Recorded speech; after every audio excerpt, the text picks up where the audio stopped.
আজ থেকে প্রায় 125 বছর আগেকার ঘটনা। তখনকার বৃন্দাবন ছিল ছোট্ট একটি নগরের মতো, আর সেই নগরের মাঝখান দিয়ে একটা বেশ চওড়া রাস্তা রেল লাইন চিরে এগিয়ে যেত, আর সেই পথটির আবার মথুরা যাবার রাস্তার সঙ্গে মিশে গিয়েছিল। রেলওয়ে ক্রসিং এর চারিদিকে ছড়িয়ে ছিটিয়ে ছিল একাধারে দাবানল কুণ্ড, কৈমার বন, মতিঝিলের মতো ঘন জঙ্গল, আর তাতে ছিল বহু ধরনের গাছপালা, বিশেষ করে কুল, কদবেল, নিম, বুনোকুল ইত্যাদি। এই জঙ্গলের এক পাশে একটি ভারী সুন্দর মন্দির রয়েছে। এটি তৈরি করান জয়পুরের মহারাজা শ্রী রাধা মাধবজি। বলা হয় এই মন্দির তৈরি করানোর সময় পাথর বয়ে আনার জন্য মথুরা বৃন্দাবনে যাতায়াতের কথা মাথায় রেখেই রেল লাইন পাতা হয়েছিল। তবে এই তল্লাটে গভীর জঙ্গল থাকার দরুন সাধারণ মানুষজন দিনেও বড় একটা এদিকে পা দিতেন না।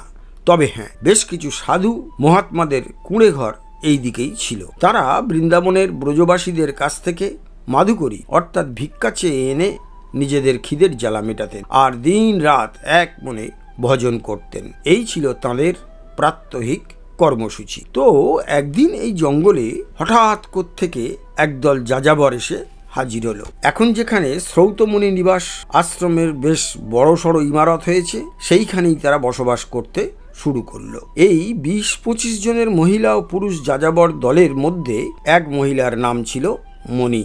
ছোটখাটো চেহারা, গায়ের রং ময়লা, অতি সাধারণ নাক, মুখ, চোখ, উস্কো খুস্কো চুল, তাতে জড়ানো একটি বহুদিনের পুরনো ফিতে। তার নাক কান আর গলায় পরা থাকতো রূপোর গয়না। পরনের ময়লা ছেঁড়া জামা কাপড়ের বহু জায়গা ছিল ছেঁড়া পাটা, যেখান দিয়ে তার শরীরের বেশ কিছু অংশ চোখে পড়তো। তার বয়স হবে এই বড় জোর 50-এর কাছাকাছি। একবার মণি যখন শ্রী বাঁকে বিহারীজির দর্শন করতে মন্দিরে যায়, তখন সে বিহারীজির অমন চোখ জুড়ানো রূপ দেখে আত্মহারা হয়ে পড়ে। শ্রী শ্রী বাঁকে বিহারীজির অমন টানা টানা চোখের চাউনিতে সে মোহিত হয়ে যায়। মণি নিজের বস্তিতে ফিরে আসে ঠিকই, কিন্তু নিজেকে যেন শ্রী বাঁকে বিহারীজির কাছে সঁপে দিয়ে উঠতে বসতে গেরস্থালির কাজ করতে গিয়ে সে শুধু একটা লাইন সমানে গুনগুন করত, মেরি শুন লও অরজ বিহারীজি, অর্থাৎ হে বিহারীজি তুমি আমার ডাক শোনো। এই ছিল তার সাধন ভজন পুজো। এইভাবে